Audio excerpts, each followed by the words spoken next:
ሰላም ውድና የተከበራችሁ የቻናሌ ቤተሰቦች እንዴት ናችሁልኝ? እኔ አለው እግዚአብሔር ይመስገን። ለቤቴ አዲስ ከሆናችሁ ላይክ፣ ሼር፣ ሰብስክራይብ በማድረግ ቤተሰብ ሁኑ ማለት ነው። ቅንነት ለራስ ነው።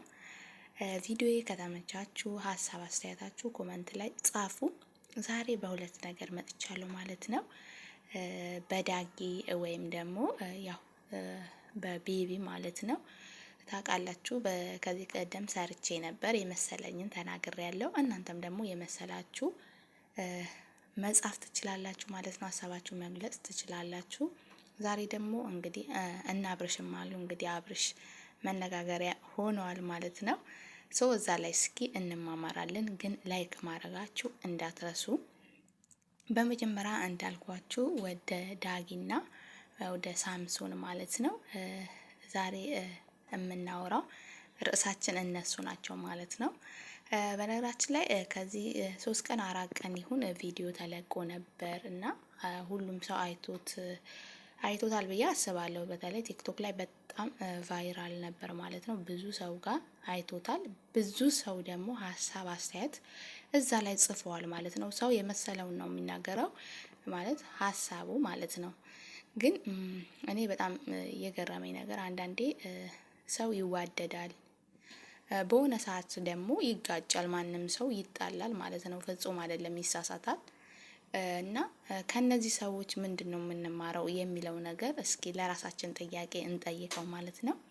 እኔ ግን ሁለቱም ላይ ለመፍረድ አይደለም።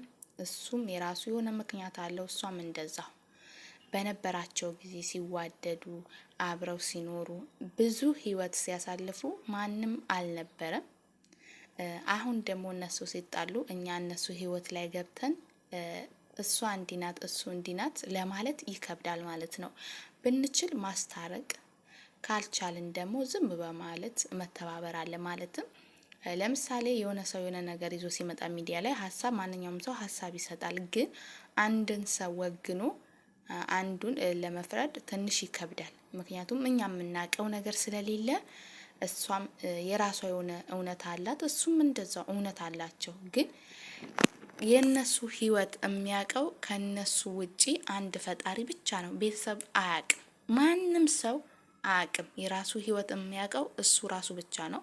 ፈጣሪ ከፈጣሪ ጋር ማንም የሚያውቀው ሰው አለ ብዬ አላስብም፣ እንደኔ ማለት ነው። በቀደም በተለቀቀው ቪዲዮ ብዙ ሰው ሀሳብ ሲሰጥ ነበር። አንዱ እሱን ወግኖ ሲናገር ነበር። አንዳንዶቹ ደግሞ የእሷን አግዘው ሲናገሩ ነበር። እኔ ግን ከሁለቱም የለውም። ምክንያቱም እኔ ቢታረቁ ደስ ይለኛል።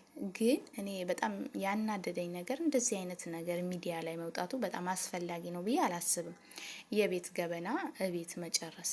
እነዚህ ሰዎች ዛሬ ብቻ ስለተጣሉ የሱ ክፋት ቪዲዮ እንደዚህ ሰርቶ ማውጣት ጥሩ ነው ብዬ አላስብም። ልክም እሷም የሷ መጥፎ ጎን ዛሬ ከሱ ጋር ስለተጣላች ብቻ ቪዲዮ ቀርጾ ሚዲያ ላይ መልቀቅ ጥሩ አይደለም። ምክንያቱም እነሱ ህይወት አላቸው፣ ማለትም ልጆች አላቸው። ይሄ ቪዲዮ በጣም በተለይ ታውቃላችሁ ሚዲያ የያዘው ነገር አይለቅምና እነዚህ ነገ ልጆቻቸው ሲያድጉ የበለጠ ደግሞ ማሰብ ሲጀምሩ ያ ቪዲዮ ሲያዩት ልጆች ይጎዳሉ። ሲቀጥል ደግሞ ቤተሰብ አፍርተዋል እነሱ። አስባችሁታል? አንዳንዴ ስትጋቡ ልጆች አለ መሀል ላይ ቤተሰብ የሱ ቤተሰብ አለና ያ ማሰብ አለብን። ዛሬ ብቻ ተጣልተናል ብለን የሆነ ነገር ያንን ሰው ለመጉዳት ባናደርግ ጥሩ ነው ብዬ አስባለሁ።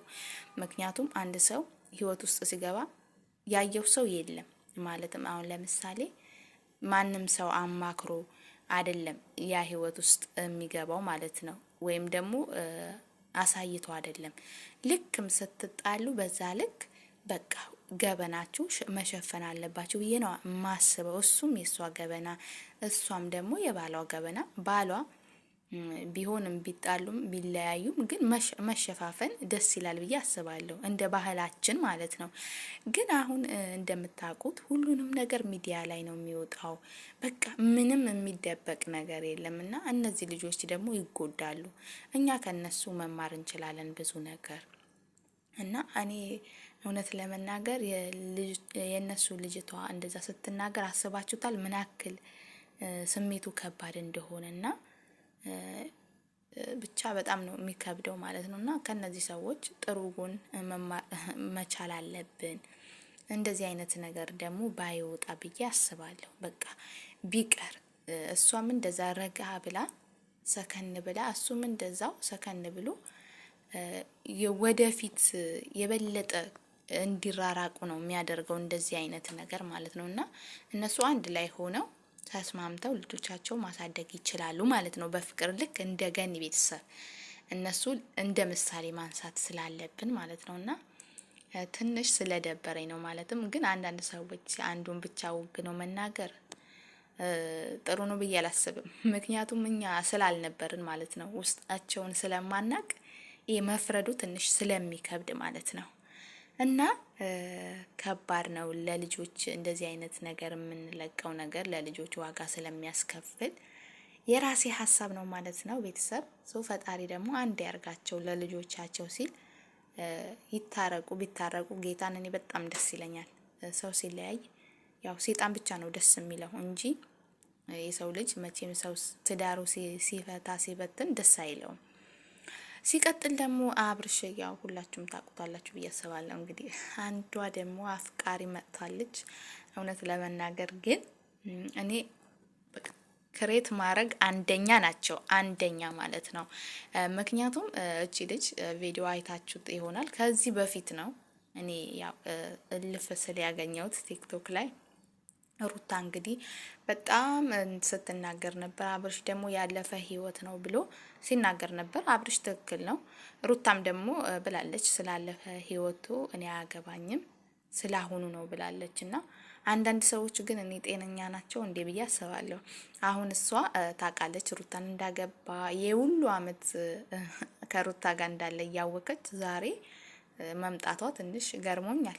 ደግሞ በጣም የሚገርም ነው። አብርሽ ግን በጣም ብዙ ሰዎች ማለት ሴቶች ይወዱታል ማለት ይቻላል። ኧረ ብዙ እንትን አለውና አሁን እሷ እኔ ሩታ ህይወት ውስጥ ባትገባ ደስ ይለኛል። ምክንያቱም ሩታ እንደምታዩት በብዙ መከራ ውስጥ ሆና ነው አብርሽን ያገኘችው።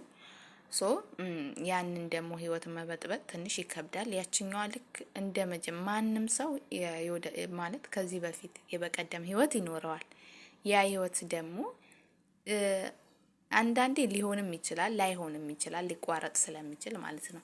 ከተቋረጠ ደግሞ ተቋረጠ ነው። የድሮ እያመጣችሁ አንተ እንደዚህ ነበርክ ማለት ትንሽ ይከብዳል፣ ያለፈ ታሪክ ስለሆነ ማለት ነውና ሩታን ባታበሳጫት ደስ ይለናል።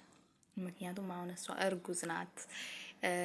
ህይወት ማለት እሱ ግን ጥፋት አለው ብዬ አላስብም። እነዛ ናቸው ማለት የቆየ ቪዲዮ አምጥተው ወይም ደግሞ የቆየ ላይፋቸው እያመጡ ቢሰሩ ትርጉም አለው ብዬ አላስብም። ያው ህይወት ከመበጥበጥ ውጪ ማለት ነው። እና እስኪ እናንተ ምን ትላላችሁ? አሁን የአብርሽ አፍቃሪ ነኝ ብላ የመጣችሁ አትቀበላላችሁ? አትቀበሉም? እኔ በእኔ በኩል አልቀበልም። ምክንያቱም ምንም ህይወት ጊዜ ቢኖራቸውም በቃ የሆነ ሰዓት ስለተቋረጠ ተቋረጠ ነው፣ አለቀ። አሁን ደግሞ አብርሽ የራሱ ህይወት አለው፣ ትዳር አለው። ሶ በአሁን ትዳሩ መግባት ትንሽ ስለሚከብድ ማለት ነው። እና ቤተሰብ የተመቻችሁት ላይክ አርጉ፣ ካልተመቻችሁ ደግሞ መብታችሁ ነው። ሀሳባችሁ ኮመንት ላይ አስቀምጡ ማለት ነው። ሰላም ለሀገራችን። በያላችሁበት ሰላማችሁ ብዝት ይበልልኝ። ስለምትከታተሉኝ ከልብ አመሰግናለሁ።